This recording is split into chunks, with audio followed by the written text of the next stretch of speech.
다음은 YTN 단독 보도입니다. 김기현 전 울산시장과 관련된 비위 첩보를 청와대 민정비서관실에 최초로 제보한 인물이 송병기 울산시 경제부시장인 것으로 YTN 취재 결과 확인됐습니다. 김기현 전 시장을 누르고 당선된 송철호 현재 울산시장의 측근이라 제보한 의도를 놓고 논란이 예상됩니다.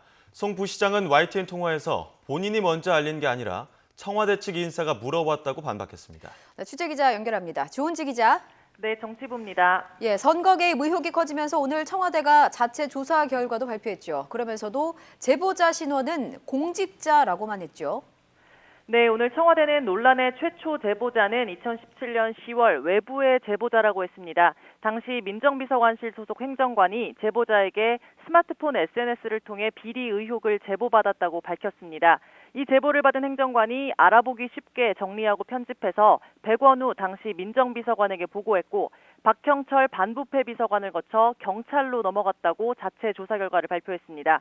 고민정 대변인은 최초 제보자는 정당 출신이 아닌 공직자라고 했는데 YTN 취재 결과 송병기 현 울산시 경제부시장으로 확인됐습니다. 송 부시장은 김기현 시장 재임 때 울산시 교통건설국장을 지냈고 송철호 울산시장 후보 캠프에서 일한 뒤 송 시장 당선 이후 경제부시장에 올랐습니다. 그러니까 지난해 지방선거에서 송철호 시장의 선거운동을 도운 측근 인사였다는 겁니다.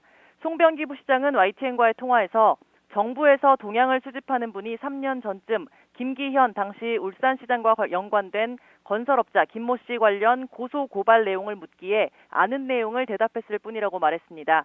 본인이 먼저 청와대에 자료를 전달한 게 아니고 캠핑장에서 만난 청와대 행정관이 현재 돌아가는 동향을 물어보면 여론 전달 형태로 알려주곤 했다고 설명했습니다. 송 부시장은 또 주 52시간이나 최저임금제 등 사회 동향에 대해서도 여론 전달 형태로 알려주곤 했다고 덧붙였습니다. 송병기 부시장에게 제보를 받은 청와대 행정관은 검찰 출신이고 지난해 검찰로 복귀한 것으로 알려졌습니다. 청와대는 직접 조사 결과를 발표하며 하명 수사 논란에 불을 끄려 했지만 제보자가 여당 후보 측근이라는 것이 드러나며 선거 개입, 청부 수사 논란은 증폭될 것으로 보입니다. 지금까지 정치부에서 YTN 조은지입니다.